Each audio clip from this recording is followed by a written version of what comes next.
윤곽장 다락방TV입니다. 오늘도 저의 다락을 찾아주셔서 감사드리고요. 사연 시작해보도록 하겠습니다. 저는 제 인생이 완전히 바뀌는 계기가 있었습니다. 그건 바로 결혼이었는데요. 이제야 생각해보면 이래저래 후회스러운 게 참 많습니다. 꼭 해야만 하는 것도 아니었는데 왜 그리 해야만 하는 것처럼 그렇게 해버렸는지 말이죠. 신랑과 저는 선을 보고 만나게 되었습니다.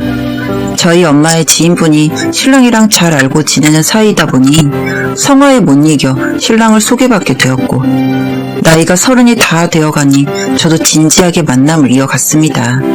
사실 선을 보고 결혼을 전제로 만난다는 생각을 하게 되니 작은 티끌이라도 마음에 들지 않는 부분이 있으면 맞춰서 살아야 하는 걱정을 자꾸 하게 되더라고요. 그렇게 저희는 서로 맞춰가며 8개월 정도 연애를 했고, 그 다음에 결혼을 할 예정이다 보니 연애 10개월 차부터는 거의 결혼 준비를 하느라 데이트의 개념도 잊혀져 가고 있었어요.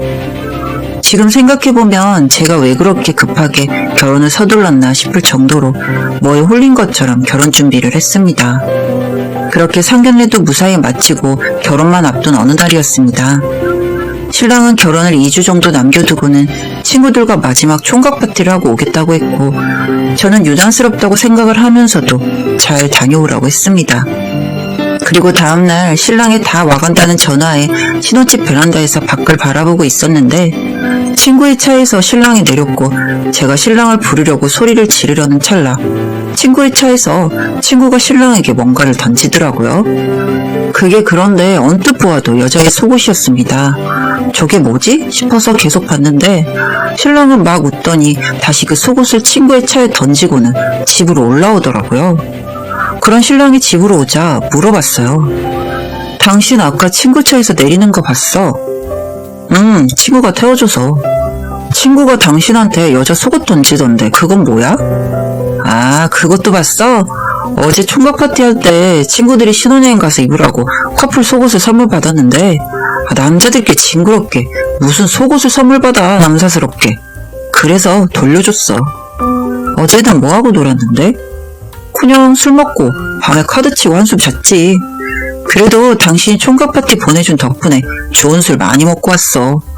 우리 친구들끼리 한 놈씩 장가가는 날엔 비싼 양주 먹기로 약속했었거든. 숙취도 없네. 신랑의 이야기를 들어보니 그럴싸하긴 했습니다. 신랑 친구가 던진 속옷이 빨강색의 야시시한 속옷이었는데, 그런 건 원래 신혼여행 갈 때나 신혼 때나 챙겨 입으니까요. 제가 괜한 의심을 했나 싶어서 서둘러 저녁 준비를 하고 함께 밥을 먹었고, 그리고 얼마 후 저희는 결혼식을 했습니다. 무난한 시간들이었어요. 엄청 뜨겁지도 않고 그렇게 밍밍하지도 않는 신혼생활을 보냈고, 급하게 한 결혼치고는 나쁘지 않다 생각하며 지내고 있었습니다. 그렇게 시간이 흘러 저는 결혼 3년 차의 주부가 되었고 임신을 하게 되어 직장을 휴직을 하게 되었어요. 임신을 하게 되고 배가 불러오니 신랑과의 관계를 하기도 힘들어졌고, 그런 부분에 있어서 신랑이 많이 힘들어하기도 했습니다. 그래서 주말이면 신랑은 친구들과 새벽 낚시를 하러 가거나 개모임을 하러 가는 날들이 많았는데, 그날도 새벽 낚시를 갈 거라고 신랑이 전날 저녁부터 친구 집에서 저녁을 먹고 간다고 해서 아무런 의심 없이 그날도 신랑을 보내주었습니다. 그리고 저는 태어날 아이를 위해서 모비를 만들고 있었고요. 그런데 그날 저녁은 여느 때와 달리 심심해서 언제쯤 오는지 궁금하기도 하고 뭐하나 궁금하기도 해서 신랑에게 전화를 걸었습니다. 여보세요? 여보세요? 당신이야? 수화기 너머로 들리는 알아들을 수 없는 작은 소리는 새벽의 조용함 때문인지 제 귓가에 조금씩 선명하게 들리기 시작했고, 자세히 들어보니 신음소리 같은 이상한 소리가 나고 있었습니다. 그리고 그 소리는 분명한 여자의 소리였고요. 그렇게 멍하니 전화기를 두고 몇 분쯤 흘렀을까요? 갑자기 신랑이 여보세요? 하는 소리가 들렸고, 제가 아무 말 없이 있으니 전화가 끊겼습니다. 그렇게 다음날 아침에 신랑은 전화가 와서는 아무것도 모르는 척 저에게 이야기를 했습니다. 어제 새벽에 전화 걸었어? 응? 모르겠는데. 난 일찍 잤는데 내가 전화했었어? 아니, 기록이 있길래 뭔가 해서. 에이, 새벽에 무슨 잘못 눌렸나 보네. 그러게. 나 점심 먹고 들어갈게. 알았어. 그리고 전 이걸 어떻게 해야 하나 고민하고 있는데 드디어 신랑이 집으로 오고 있는 게 눈에 보이더군요. 가만히 보니 지난번과 같은 차였어요. 신랑은 분명 개모임을 하는 친구가 7명쯤 있는데 1박을 하는 날이면 꼭 몇 명의 같은 친구들과 다니던 게 생각이 났습니다. 뭔가 생각하면 할수록 찜찜하고 뒤가 구린 짓을 하고 있다는 것 같다는 촉이 오는 겁니다. 그래서 이런 내용을 빨리 알아내려면 휴대폰의 내용을 확인하는 게 제일 낫겠다 싶어서 그날부터 저는 신랑의 휴대폰을 열기 위해 노력을 했습니다. 비밀번호가 걸려있다 보니 그냥 볼 수가 없었기 때문에 며칠 동안은 안 보는 척 하면서 신랑 손가락만 보고 있다가 저는 결국 비밀번호를 알 수 있게 되었어요. 그 비밀번호 알아내는 데만 일주일은 걸린 것 같습니다.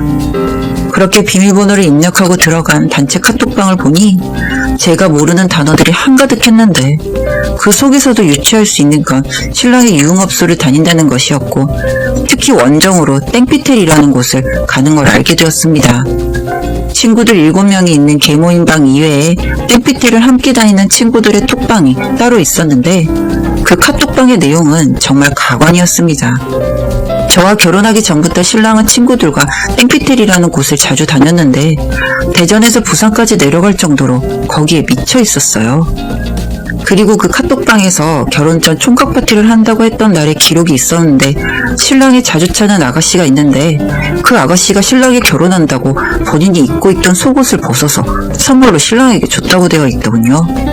그래서 친구는 그 속옷을 가져가라며 톡을 보냈는데 신랑이 당연히 가지러 갈 테니 잘 보관해두라고, 그것 때문에 와이프한테 걸릴 뻔했다고, 다음번에 와이프 만나면 그때 속옷 선물해줬다가 본인이 부끄러워했다면서 말을 해주라고 입을 맞추는 내용들까지 있더라고요. 실제로 집들이를 할 때 그 친구가 저에게 총각 파티 때 속옷을 선물해줬는데 땡땡이가 부끄러워서 재수 씨한테 못 주게 하더라고요. 그런 말을 했거든요. 그 카톡 내용을 보면서 얼마나 화가 나고 수치스럽고 눈물이 나던지. 그리고 최근 연락에 저장되지 않은 번호가 있었는데 아마 부산에 땡피텔 그 여자인 것 같았습니다. 오빠, 다음엔 언제 올 거야? 글쎄, 와이프 출산 전에 한 번 더 가야지. 그래? 다음엔 어떻게 준비해둘까? 다음번엔 친구 부친상 당했다고 하고 갈 거니까 그렇게 알고 있고. 알겠어. 오기 이틀 전에는 연락 줘야 해. 당연하지. 역시 구관이 명관이야. 그냥 생각해봐도 이 여자랑 신랑이 함께 관계를 해온 지는 5년 이상 되어버렸습니다. 그러니까 저를 만나기 전부터 신랑은 땡피텔에 자주 다녔고 고정적으로 만나는 여자가 있었던 거죠. 내용을 확인하는데 정말 구역질이 날 뻔했습니다. 그렇게 멀쩡하고 순수하고 깔끔한 척하던 남편도 그렇게 그 친구놈들까지도 정말 소름 돋을 정도로 시들지더군요. 그래도 이렇게 당하고만 있을 수는 없다는 생각이 든 저는 신랑의 휴대폰 내용을 캡처해서 제 휴대폰으로 옮겨두었고 혹시 모를 그 여자의 전화번호도 제 휴대폰에 저장했습니다. 며칠 동안 이걸 어떻게 해야 하나 생각하다가 전 이렇게 된 거 정면 승부를 하자는 생각이 들었습니다. 너무 화가 나기도 했고 이 방법밖에 없다고 생각을 했거든요. 그래서 저는 그 여자에게 전화를 걸었습니다. 여보세요? 누구세요? 저 땡땡땡씨 와이프 되는 사람입니다. 몇 가지만 물어볼게요. 처음에 그 여자는 제 전화를 끊어버리더군요. 그래서 저는 그 여자에게 제가 묻는 말에 잘 대답해주지 않으면 상간녀 소송을 걸겠다고 협박을 한 뒤에야 정상적인 통화를 할 수 있었습니다. 저희 신랑은 언제부터 만나신 건가요? 한 8년 됐어요. 고등학생 때부터 알고 지내다가 제가 땡피텔에서 일하고는 찾아온 거예요. 자주 만나나요? 한 달에 한 번 정도는. 혹시 저 이혼하는 거 도와줄 수 있어요? 네? 이혼할 건데 몇 가지만 도와주면 그쪽한테 아무 불이익 없게 할게요. 뭘 하면 돼요?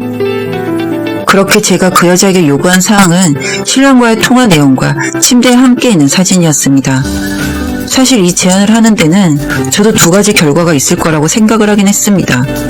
이 여자가 바로 신랑에게 알리게 되면 뭐 이도저도 안 되고 그냥 가지고 있는 증거만으로 이혼 소송을 해야 하는 거고, 이 여자가 신랑을 아주 많이 사랑해서 자기 남자로 만들고 싶다며 제 부탁을 들어주지 않을까 생각했죠.